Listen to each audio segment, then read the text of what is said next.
What's going on, everyone? Mitch back here. Welcome back to the channel. I know it's been inactive for quite a long time, but I have an explanation why. So let me get right into it. I'm flying for a living now. It was kind of a matter of time before it was going to happen, but it happened. So to give you an idea what I do is I fly aerial survey. So when you hear of survey companies, they're people that scan the ground or take pictures or whatever it may be. So that's the type of flying that I do. And the days vary in length, but it's some of the most, I can say, crucial time building that you'll get. As kind of a first flying job, it's a great way to build time quickly. I can give you an example of this. If I was a flight instructor, let's say average day of flying, if it was a nice sunny day and I had tons of students, they might get maybe 7-8 hours of flying in a day if they work really hard for it. To give you an idea, I did 9.1 hours of flying the other day. And within the past 2 days of recording this video, I've done 17.5 hours of flying. So kind of progressing from going from private to commercial to into the first job, you see a slow progression in how you build your time up. And it's a matter of no time to where there's PC-12s and stuff out here too. So you might hear them in the video, but it's a slow progression on developing time and moving up in the career. So people have always asked me like where I ultimately see myself. To be honest with you, I don't know yet. I'm actually really enjoying this job. It's not going to be a lifelong job, and everyone at the company kind of knows that. Even chief pilot knows it. All the other pilots know it. Even the owner knows it as well, because they understand it's a progression type job. It isn't a lifelong job. There are the odd few guys that do stick out for the whole time, but it's a developed industry where it's like skydiving or being a flight instructor or something along that sort of lines, where people go into it for a few years and then ultimately move to that like first flying job or second flying job, and then move on into their third flying job, which if you're like a flight instructor, you'll do flight instructing, your first kind of airline-ish type gig, and then you'll get into like a major carrier. At least that's kind of how it works here in Canada by most of the part. So with me, I kind of skipped the whole flight instructor step, and it isn't really skipping because it is the odd few that do have opportunities like this come up where they don't have to go flight instruct, or they choose not to flight instruct, and it allows them to do some sort of different style of flying. I know friends that flight instructed and they absolutely love it, and I honestly would have flight instruct if I did not have this opportunity.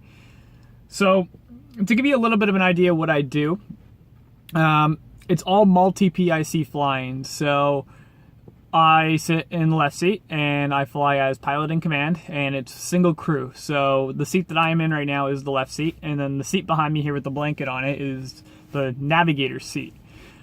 So I'm responsible for flying the airplane and flying the survey lines. If you want to go look up like technical terms for all this, you can by all means. But the navigator sitting behind me runs a computer and then runs the equipment. Now, this airplane's configured for what's called LiDAR, and it's you can go Google it. There's a huge subscription on Wikipedia on what LiDAR is. But a lot of companies in the States operate it, and quite a few companies here in Canada operate it. So it isn't kind of a hidden thing.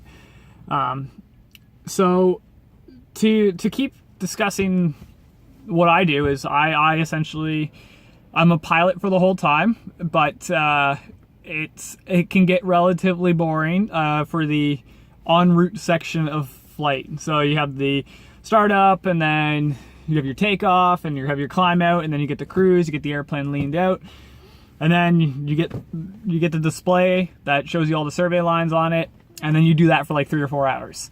And it's just back and forth and back and forth and back and forth. And then once you're all done, you're like, oh wait, I get to go back to being a pilot again. I get to land an airplane.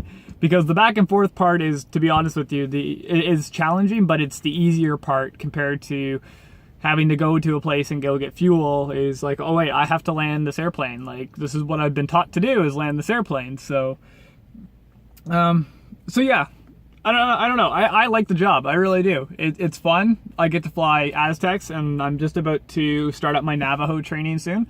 Then I'll probably be on full-time in the Navajo sometime in the new year, but I'm full-time on the Aztec right now, and it's a fun little airplane to fly. I've got like 70 hours on the Aztec now, which is kind of hard to believe because like 2 months ago I had like 25.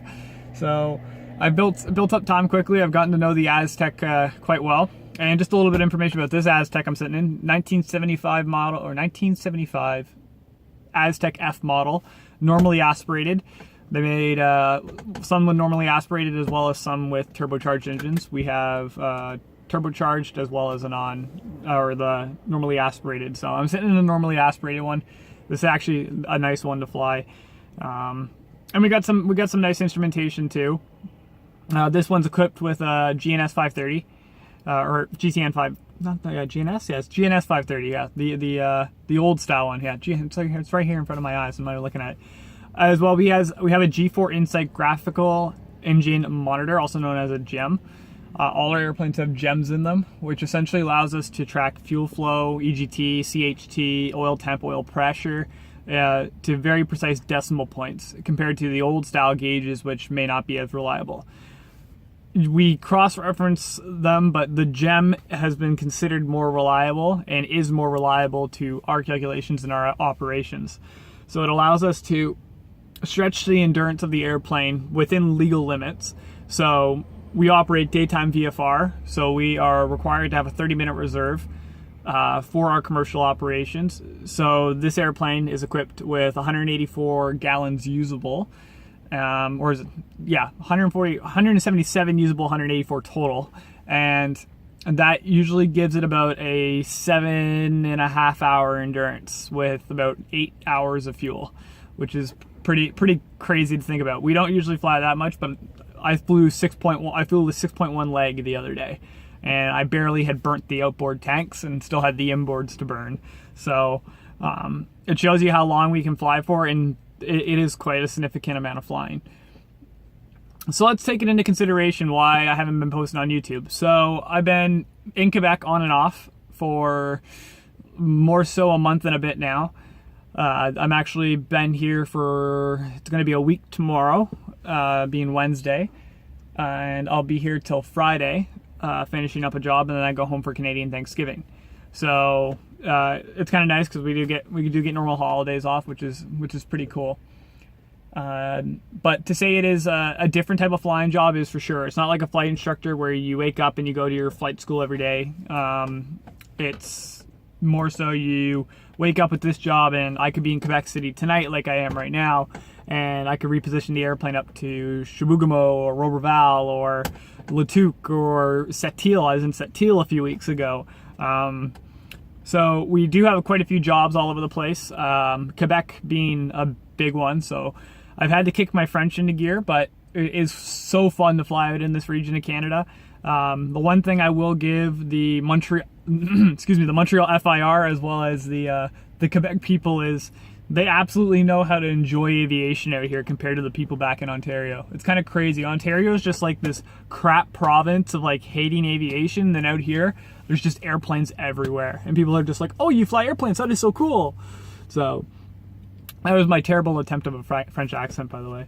So when it comes to the YouTube channel, it's kind of hard to say. I know there's some airplanes coming out in flight simulation that a lot of people would like to see on the channel, but it's coming up with time, because when I do get time off, it is only for a couple days or so, and I'm usually spent time at home resting.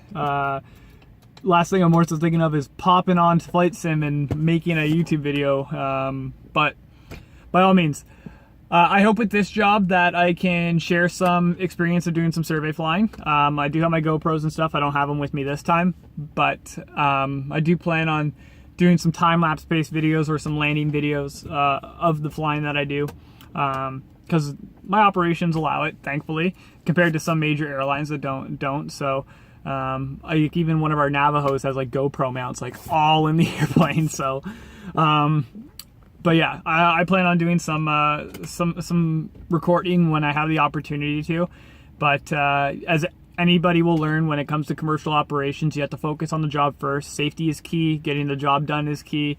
But making sure that you take care of yourself is also key. So the last thing I have to worry about is making YouTube videos. And I mean that in a very nice way. But as most of you know, from day one since I started this YouTube channel back in 2013, I started it with halfway through my senior year of high school, and I didn't even have a PPL yet.